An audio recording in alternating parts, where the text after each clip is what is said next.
Assalamualaikum warahmatullahi wabarakatuh.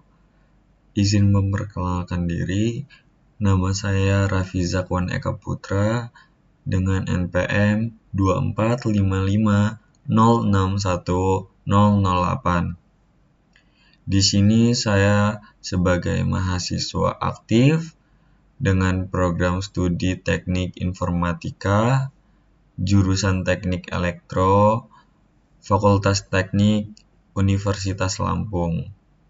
Pada kesempatan kali ini, saya akan menjelaskan dan juga membuat rangkaian counter dengan jenis asynchron up dengan jumlah bit yaitu 6 dan menggunakan flip-flop JK. Oke, di sini kita sudah masuk dengan aplikasi Proteus. Langsung saja kita buat dengan new project. Oke, kita ubah namanya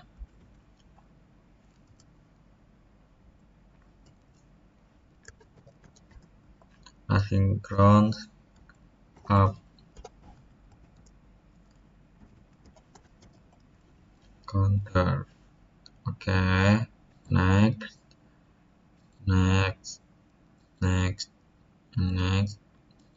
finish. Baik, kita sudah masuk ke dalam aplikasinya. Di sini yang pertama kita akan mengambil komponen-komponennya. Yang pertama itu ada input. Kita di sini inputnya memakai logic toggle. Lalu yang kedua akan memunculkan output. Di sini memakai logic probe. Oke. Lalu yang terakhir yaitu komponen IC. IC dari JK yaitu 4027. Oke, CMOS. Nah, kenapa saya di sini memakai IC 4027? Di sini adalah IC dari JK flip-flop yang dimana saya di sini akan memanfaatkannya toggle, yaitu dia aktif saat clock naik atau high, sementara bisa memakai IC 7476 juga yang bekerja saat clocknya turun. Tetapi kenapa di sini saya memakai IC 4027? Karena lebih fleksibel gitu dan lebih mudah juga. Oke, di sini kita akan ngebuat dari inputnya dulu rangkaiannya memakai logic toggle. Lalu di sini karena kita ingin membuat rangkaiannya dengan jumlah bitnya 6, jadi kita akan membuat JK flip-flopnya ini berjumlah 6. Karena satu flip-flop itu berjumlah 1 bit, maka dengan 6 JK flip-flop itu berjumlah 6 bit. Oke, di sini sudah ada 3. Kita tambahkan lagi menjadi 4, 5, dan yang terakhir 6.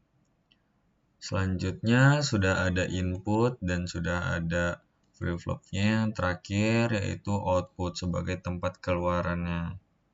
Kalau misalnya di breadboard bisa memakai LED ya. Oke, sudah ada 3 keluaran output, 4, 5, dan yang ke-6 di sini 6. Oke, selanjutnya di sini kita akan menginputkan clock dari input pertama eksternal hanya pada flip-flop pertama, sehingga outputnya itu tidak serentak. ketika di breadboard gitu. Ini salah satu contoh jenis asinkron up juga ya. Jadi yang disambungkan itu hanya yang pertama saja. Nah, lalu untuk flip-flop keduanya itu input clocknya akan mendapatkan dari output sebelumnya, yaitu dari keybar. Di sini berarti flip-flop kedua mengambil dari keybar sebelumnya. Nah, yang ini juga mengambil dari keybar sebelumnya.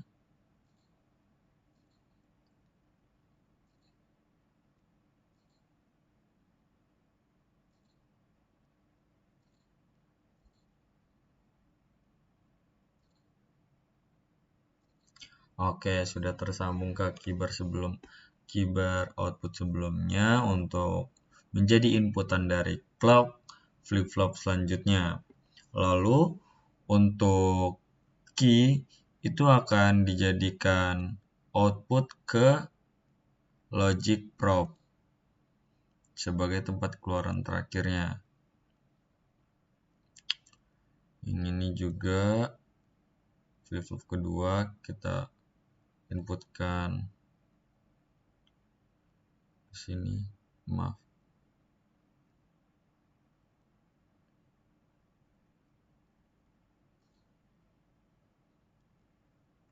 Oke. Flip-flop ketiga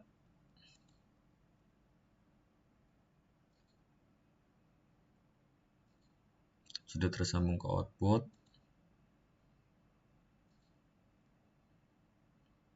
Maaf, jangan sampai tersambung sini.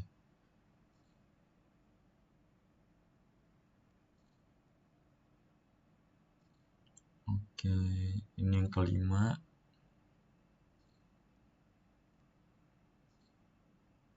Dan ini untuk output terakhir.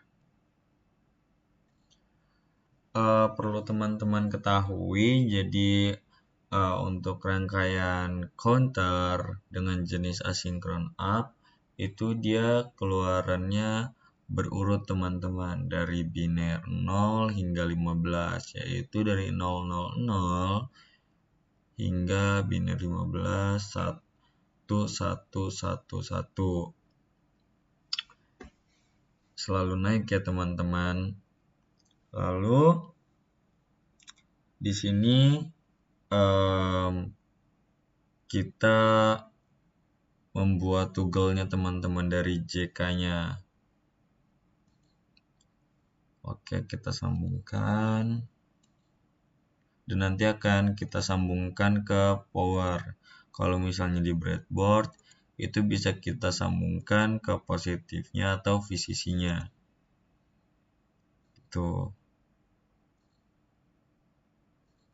Nah, kita di sini mengambil powernya dari terminal. Di sini ada power.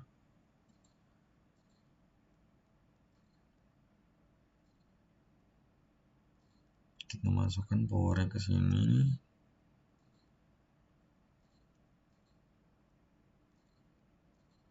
Nah, sudah masuk semua teman-teman powernya ini. Perlu diingat lagi, clock yang diinputkan secara eksternal itu hanya pada flip-flop pertama di sini teman-teman. Nah, selanjutnya itu J dan K-nya itu dari toggle positif dari flip-flop pertama hingga flip-flop ke-6 dan juga flip-flop kedua hingga flip-flop ke-6 itu input clocknya itu mengambil dari output si keybar ini gitu. Langsung saja kita run untuk melihat rangkaiannya. Nah, di sini outputnya masih 0,0,0,0,0 karena di sini inputnya juga masih 0 ya teman-teman. Bisa kita lihat di sini clocknya masih low atau masih 0 sehingga belum mendapatkan input apa-apa. Jadi jika flip-flop ini akan toggle atau berubah kondisi saat sinyal clocknya itu naik teman-teman. Jadi kalau misalnya sinyal clock di sini naik, itu di sini outputnya akan berubah teman-teman gitu. Perlu diketahui juga di sini kalau misalnya biru itu dia berarti low, kalau misalnya merah itu berarti dia sudah mendapatkan uh, arus positif atau high teman-teman. Di sini bisa kita inputkan 1 atau high sebagai inputnya. Nah, di sini akan mendapatkan keluaran um, 1 atau high teman-teman karena di sini clocknya sudah aktif dan JK-nya juga sudah toggle hingga key-nya itu mengeluarkan output 1 atau high yang dimunculkan juga pada logic probe yaitu 1 atau kalau misalnya di breadboard berarti ini LED-nya sudah hidup. Kita lihat binernya kita hitung dari bawah berarti 0,00001 yaitu biner pertama. Lalu kita di sini akan mematikan dan tidak terjadi apa-apa pada outputnya karena pada JK flip-flop ini tadi akan berubah outputnya ketika clocknya itu naik dan JK-nya itu toggle gitu teman-teman. Baik, selanjutnya kita akan menginputkan satu lagi. Nah, di sini akan berubah teman-teman. Nah, dari sini itu clocknya masuk di flip-flop pertama dan mengeluarkan keybar, turun ke keybar dari 1 ke 0, lalu keybarnya ini masuk ke dalam clock flip-flop kedua, teman-teman, hingga mengeluarkan key pada output flip-flop kedua yang di sini 1 ya teman-teman atau high. Makanya di sini diteruskan ke logic probe-nya juga 1 atau kalau misalnya breadboard LED-nya hidup. Berarti di sini biner 2 yaitu 000010 gitu. Lalu di sini akan kita matikan. Tidak terjadi apa-apa lagi karena dia harus high clock-nya baru bisa berubah outputnya. Nah, di sini ketika high berubah lagi teman-teman dari outputnya karena di sini clocknya sudah masuk input dan juga pada kondisi toggle gitu ya teman-teman, dan ini akan berlanjut hingga 6 biner 64 karena di sini memakai 2 pangkat n min 1, jadi di sini akan berjumlah 63 nanti teman-teman. Mungkin itu saja yang bisa saya sampaikan. Saya minta maaf atas kekurangan dan juga kesalahan perkataannya. Mungkin itu saja. Terima kasih. Wassalamualaikum warahmatullahi wabarakatuh.